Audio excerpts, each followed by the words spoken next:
Hey, welcome to Business Chats. Today we're doing it on a Wednesday just because I have some plans for tomorrow, but that doesn't mean that we're skipping our day. So today we're going to be talking with the expat therapist, and she's going to help us through our expat process, which is not easy. I can tell you that myself.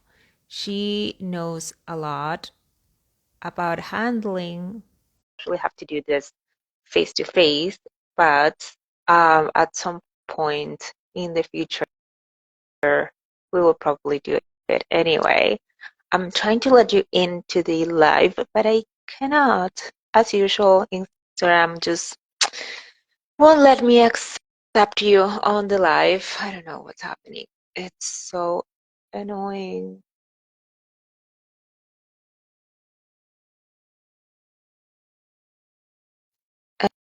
And see if I can send you an invite. Her name is Ariel, so please go follow her. Um, Especially if you have no idea how to start your expat journey and how to actually get it done. It says that you cannot join for some reason. Fun times we're living here. Where are you? I keep accepting your request to join, and it just doesn't work. Last time it took me like 5 minutes to be able to accept someone. I think it was Jeff last time. It was a struggle, but we managed. We will manage today. Will we? Maybe we just need to switch to TikTok or something. I don't know. I love that I'm basically talking to myself. I know you're hearing me, Ariel, but I don't know what's happening with Instagram. Do you get the little banner that says that I sent you a request to join? Hmm. Best intro ever. 30 minutes long. Oh my God. Yes, I want to let you in.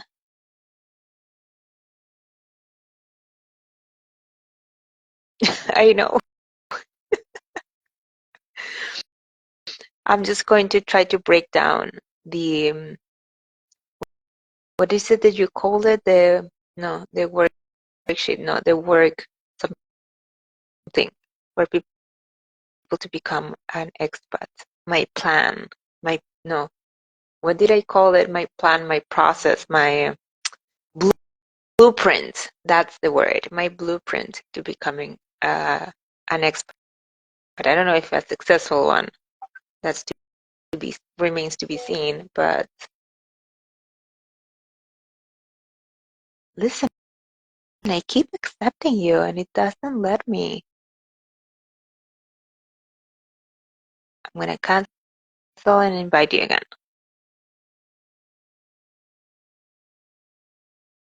Hmm.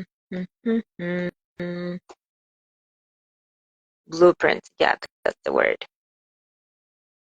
You see how my phone shakes? It's just like I'm trying to just poke things on the screen. Let you in. Thank God that we don't have like 1,000 people watching right now. That that would be embarrassing.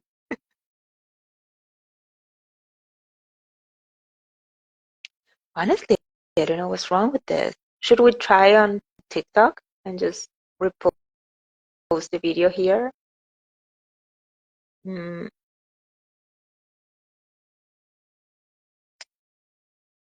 no idea. I'm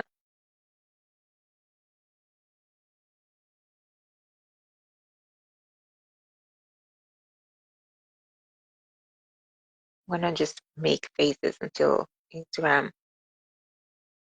allows me to whatever you want.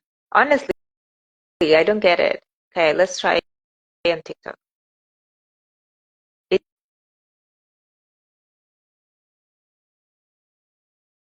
did I manage to? No.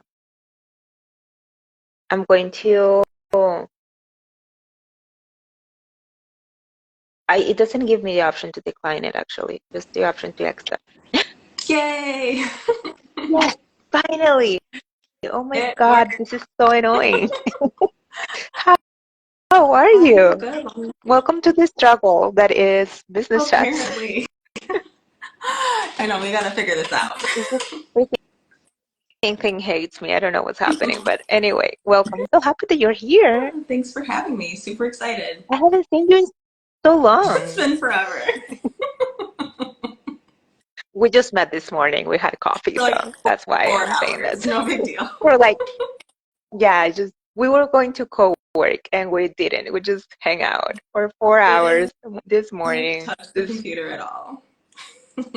Sometimes you just need that. So yeah, I welcome. needed. So can you please tell us who you are and what is it that you do? Sure. So I'm Ariel, and I am an expat from Michigan, United States, now living in Valencia, Spain. And I work specifically, well, so I am a licensed clinical mental health therapist. And so I have a plethora of clients that I work with just working with mental health. And I've transitioned into entrepreneurship and working with people who want to move abroad and expats who want to better manage their mental health. Which according to the New York Times this year, the article that they posted like 2 weeks ago, Valencia is the place to Valencia be. So is I'm guessing you're helping a lot of people to come here. hopefully, well, yeah, hopefully. I know it's going to be really Very pressing. soon. I feel like we talked about that. Oh my God, I'm traumatized by that article. Honestly, they need to shut up and keep the secret I know. because yes, it is the place to be, but It's no one amazing. else needs Don't to tell know. anyone. We're crowded Don't, here. don't tell anyone. Go to Barcelona. Barcelona is nice too, so it's fine. You can visit. It's just one train ride away. So tell me, what is success to you? Great question. Success to me. So I follow my intuition, so that internal kind of bubbly feeling that you have. So success to me is really feeling fulfilled in that manner. So whether it's setting a goal and accomplishing it, or setting a goal and it not being accomplished, but you learn something from it and you feel good about it, you feel that happy sensation that you're where you're supposed to be, you're doing what you're meant to do, you feel as though you know your calling. I think that's a really big part of success too, and feeling fulfilled in that. So success is, I love that. yeah, a lot about that. That's a great Thank answer. you. So are you successful? I am successful. I think I'm successful in a lot of ways. It definitely was a big dream for me to live in Spain for a really long time, so I'm successful there. I think I'm successful in my business enough to, looking back at where I was a year ago, I've made so much progress. And I do think I'm helping a lot of people and helping educate and helping people maintain their mental health. So, yeah, I feel successful. Which is not easy in an expat process. So when you have a new client, someone that is just thinking about the possibility of moving abroad from the United States, what are the common reasons they tell you why they're choosing to just leave home, which is not an easy decision to make, Yeah, and try to just live somewhere else? that's a really good question. I would say probably like trying to get out of that circle, that just familiarity, doing the same thing, that routine, trying to find something new. So normally people who want to move abroad, they have a little bit of experience with traveling, or maybe they don't. Maybe it's just, just kind of dreams, and they're wanting to kind of expand, like widen their mindset, broaden their mindset. And I think a lot of that has to do with which I actually talk about in my most recent podcast episode, I think, is growth mindset versus fixed mindset.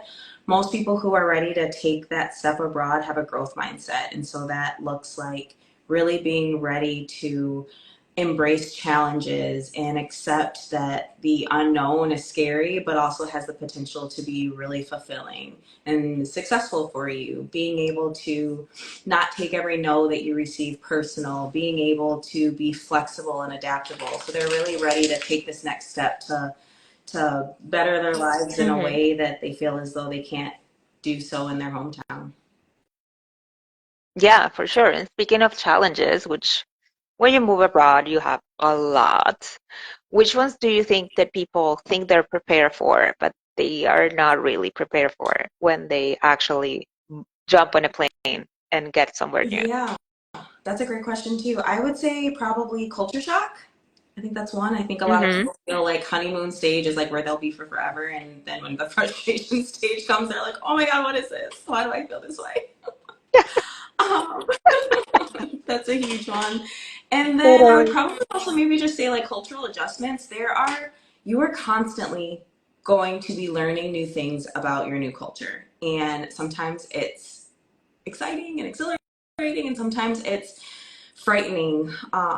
Like I remember for me, so I'm a mom, and the first time that my son was sick here in Spain, I made a trip to the pharmacy, and I was like, okay, I've been practicing how I'm going to say this to the pharmacist. This is exactly what I need. You know what I'm thinking? Back home, I could just go. It's like an over-the-counter product, no big deal. And so I go and I say my rehearsed speech to the pharmacist, and she's like, you need a prescription for that. And I just remember feeling so defeated. So I just so much like a failure. I was like, oh my gosh, like I can't even provide for my kid because this is a whole different culture, a Oh whole God. different country, and they don't let me just grab Tylenol over the counter. Like it's a whole thing. So you're Yeah. constantly learning new pieces, and I think that that's something that people don't really recognize. Yeah, and it can be quite exhausting in the beginning. Oh, Just yes. everything is new. And it's fascinating is that honeymoon stage, which is awesome and you enjoyed it a lot, but it's also exhausting. Yeah. Just imagine being like on vacation mode like for months Yeah. and then at the same time you have to just live Live. your life like in a Right. You normal have to way. live. Plain and simple. Yeah. It's a different type of exhaustion. I don't know if there's really a way to describe it because, and also being from an English speaking country moving to a Spanish speaking country, for me, that transition was even more complicated and Yeah. exhaustive because, I'm in this new culture that I'm learning and then speaking a new language that I was not fluent in when I moved here. And I just remember sometimes just feeling like there was a cloud, like literally like my eyes were just Yeah. cloudy. And sometimes it was like I was just so mentally, emotionally, and physically exhausted. My body just didn't really know how to function anymore. It's like, what is, It's so draining. yeah, yeah, Yeah, most people don't really expect that to be, and then they freak out because it's like, what's happening? exactly. But it's part of the process. Just it's going to be okay. Just hanging there. It's fine. And I think if they understand the culture shock stages and Mhm. what they entail and how to move through them, I think that definitely can help. I had no idea what culture shock was at the beginning, which is kind of embarrassing to admit a little bit. But I was just thrown in it, and I was like, I've been here, I've visited multiple times, like it'll be, great. I moved in with my husband and his family was here, so I had a support system. So I was like, oh, it'll be fine. And once I wasn't fine, I was like, oh my gosh, what is wrong with me? Did I What did I did do? I make a mistake? Should I go back? Like, what? How do I manage this? It was a whole thing. And I remember when I finally found a therapist, she was like, oh, honey, it just sounds like you're going through culture shock. And I was like, culture shock? What is this thing you speak of? Culture shock. And and yeah, Like so a she Jennifer Lawrence meme. What do you mean? what is this thing, right? There's a name for this because I should have known that. Yeah. So, yeah, I think understanding So that what helps a what do lot. you think people can do to prevent that a little bit? I mean, you can actually go through it before you go through it, Yeah. but Yeah. to I think one prepare. one way would definitely be so, and this is something that I preach for everything, but it's practicing mindfulness. So mindfulness was something that I really didn't get into consistently until I was here in Spain. I think it was mainly because the Spain lifestyle is a lot slower, so I actually had time to be mindful. Um, but if you are a person who's moving abroad, if you can try to incorporate mindfulness, which is basically the study of being present in the moment, and it's something that you can do at any given time. You can do it with exercises. You can simply do it like right now. We can. This is actually one of my favorite ones because I feel like this is something that no one ever thinks about. But if you can bring attention to the inside of the top of your scalp, like can you Okay. feel it kind of tingling because you're like aware of it? I It's like a weird guess. sensation, but like you know it's there, like you know it exists. That's so weird. You've never thought of it. I know, right? It's something so incredibly Not simple. at all. What the hell? I know. It's a weird example, but something so simple like that, it just is simply bringing awareness to you, what you're thinking, what you're Yeah. feeling, what's going on. And the reason that I say that I think that that's one of the keys to a successful move abroad is because when you get to your destination country, going through the stages of culture shock, you'll be able to identify more appropriately because you're already aware of like your baseline, what Yeah. is normal for you to feel, what's normal for you to think, what's normal, when you're transitioning or feeling anxiety or etc. Right. And then as you go through these stages, you continue practicing the mindful awareness and you feel a little bit more in control. Like, okay, I kind of knew this was coming. I kind of know what my Yeah. baseline is and that this isn't normal, but this can be contributed to culture shock. I might be in the frustration stage or the adjustment stage, etc. Didn't know what it was going to feel like, but if I could guess, it kind of seems like this. So I love it that you actually provide this sort of guidance to all other expats because you've been through it. Like it's not this is not theory, people. real This is like life. just keeping it against the same freaking bureaucratic stone in Spain and knowing how things are done and the frustration that it takes Hmm. getting the appointments to put your fingerprints on the card is Everything, insane. I can't even. everything is so slow, right? And I think another thing, Yeah. I love Spain. But like calling to talk to someone about information is the worst thing ever because you call one person and they're like, oh, well, you have to go and call this person. You call the next person. And they're like, I have no idea what you're talking about. You have to go call that person. It's like, well, I spoke to that person. That person told me to call you. And they're like, well, I don't even know why you would call me because that's just not my expertise. Like, I went to Barcelona this weekend with my husband and my son, and we went to the Barcelona game. And so we had parked in this kind of, well, we went there super early. We had parked and we were just going to like kind of go to, Barcelona, the center, and walk around and then come back to the Mhm. game.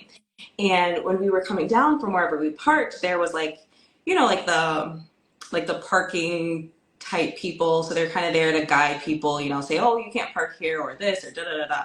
So my husband was like, hey, is this entrance going to be open, you know, for the game? And the guy was like, no, man, I can't even tell you. And we were like, then what are you doing here? Like I you literally have love it. like your outfit is like you are like traffic control. You are like this is your zone. What do you mean you don't know? Like this is probably the only thing you have to do today. Oh my God, he's just there for the anecdotes and for the story, That's nothing else. it. That's crazy. Well, that's Spain. I mean, but it's lovely. I really like it. Just the fact that it's super slow, super chill. People listen. If you haven't been in Spain yet, people watching right now, people here go to breakfast at 10 a.m. or I don't know Yeah. what they call it, and they have like toast and a glass of red wine. Just, My I dream. I mean, My dream. yeah, I feel like a lot of people have been lied to, and the Mediterranean diet is actually just sunlight and alcohol. It's Basically. it's what people do, and it's wonderful. I It absolutely love it. It's works for them. like they They know the secret of life. know the secret of life 100%. Spain, I mean, if I It could makes do it absolute sense. over again, I would 100 times. Like, I will take all of the slowness, all of the bureaucracy, I'll take it all because I think it's totally worth it.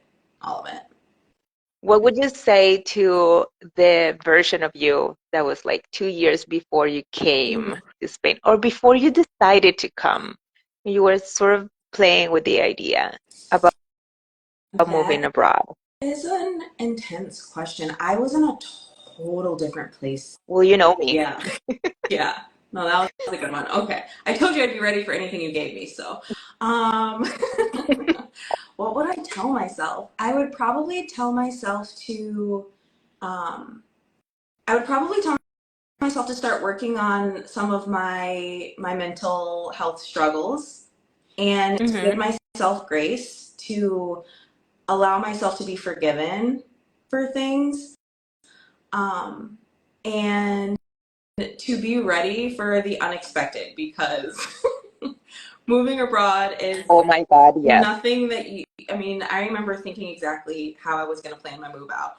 And like my original plan, nothing came to fruition with my original plan. Nothing came to fruition except maybe the fact that I live in Valencia, Spain. That's probably the only piece.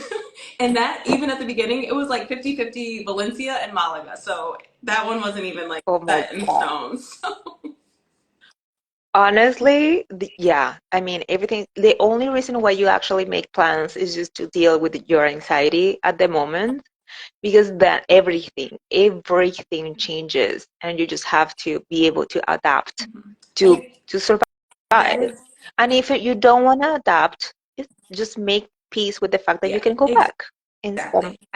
In some cases. cases, is right. I think that that is also another really big key, like practicing adaptability and flexibility because your plan is not going to go as planned. And that's okay. I was Yeah. actually just listening to a podcast today, which I actually still have to send to you. But she was talking about how sometimes life or God or the universe throws things at us. And originally we think, why did you do this to me? Right? Yeah. And in reality, we have to change our thinking to think, okay, this is happening for me, right? Like, so what is my next step? What am I going to learn from this? What am I going to get from it? How is this going to take me to that successful place that I know I'm going to? And that's really kind of what moving abroad is. So, in my podcast this season, I just launched season 2 a couple of weeks ago, and I've shaped it to be talking to people who have made a successful move abroad. And just about every single person who I've interviewed thus far, the one commonality is that they all had a plan and it didn't go as planned. Like at And all. then Like you just suck it up, adapt, and move on. it's really what you have to do, and I think a lot of people are frightened by that because of the fear of the unknown, right? I'm not It sure how it's going to go, how it's going to is work out. super scary, hmm And especially if you do it alone. especially if you do it alone. Yeah. And I think, and which is another thing I think I preach is that you don't really have to do anything alone. There are so many of us out there willing to help or give advice or guide or point you in the right direction. Like joining Facebook expat groups, because I'm pretty sure that's Yeah. the originality of how you and I met was from an event that at least I got to from a Facebook expat group, or maybe someone I met in a group. I don't even know. Yeah, yeah, Yeah, but yeah, yeah. And it's something that you learn along the way too. Like in the beginning, when you make your first move, you, I think most of us are not used to asking for help for anything. Mhm. If you are looking for a new job, if you're looking for, I don't know, a partner, if you're looking for an apartment, if you, whatever it is that you need, you're not used to asking for help to your friends or your family. You just deal with Mhm. it. But if you move abroad, your social network is tiny. So Yeah, you actually need to be able to just say out loud, "Hey, I need help yeah, with this." And it's okay. And there's a lot of strangers that are super willing to help you. It's exactly. insane. I know. Yeah, which like brings us back to what you were talking about before I could even get on, your blueprint to being successful. And I wish I knew you at the beginning because it probably a lot of it goes to the fact that I was stuck in the frustration stage for a really long time. but I self isolated and I did not feel like myself. And I never left the house. I work from home, so I didn't really need to. I live a little bit further away, so I'm not around English speaking people or other expats. So I was really secluded, and I think that that contributed a lot to the amount of time that I spent in the frustration stage. And had I gone out and explored and met other people and did things and made friends, I do truly think that probably would have helped me get out. So finding that community is so key. It's vital. It's vital not only to get used to the city and also to get used to how things work in the new place, but also to just find your people. I mean, you always have your people back home. That's Right. nice. But you need your people in the new place so you can actually adapt and Definitely. succeed. I love that. Yeah. So I have a last question for you. Where can people go if they're thinking about moving abroad and they are not sure where to begin and they sort of need guidance, help, counseling? I How they get in touch with you? I love that question. So my social media handle is the expat therapist. So for those of you who don't know what an expat is, it's a person who lives outside of their home country. So the expat therapist on Instagram or TikTok. And within the next week or so, I maybe a little bit longer, don't really have a date, but I should be launching the program that I've been spending the last couple of months working on. And it's going to be 3 tiers, 3 levels. One's going to be a lower level where you just kind of get like some basic kind of group guidance weekly. The second level is going to be the same group guidance weekly, but plus some video modules.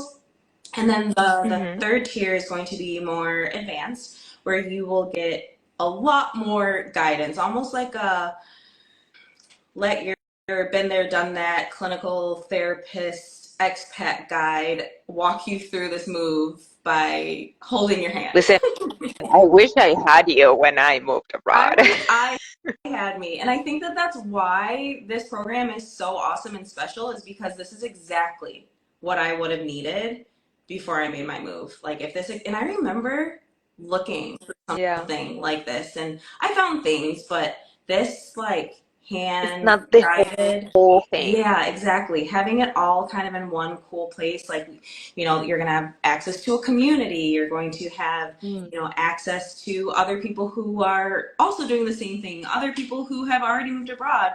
You're going to have expert guidance on where to find visa information, how to find a remote job. Is a remote job the best for you? All the different questions. Do you want to launch your own business? Like, how do you register as a digital nomad in a new country Mhm. in Europe so you can just explore and just go Exactly. crazy? Yeah. Yeah, So lots I of love that questions. Yeah. so much. Let's just build a time machine so I can go back, Yeah. get you, and then do the whole thing again and see what I happens. know, right? And it's, I feel like that would oh save myself so much my trouble. gosh, yeah, probably me too. If I had me now, like 3 years ago too, frustration stage would have lasted like a month. It would have been great.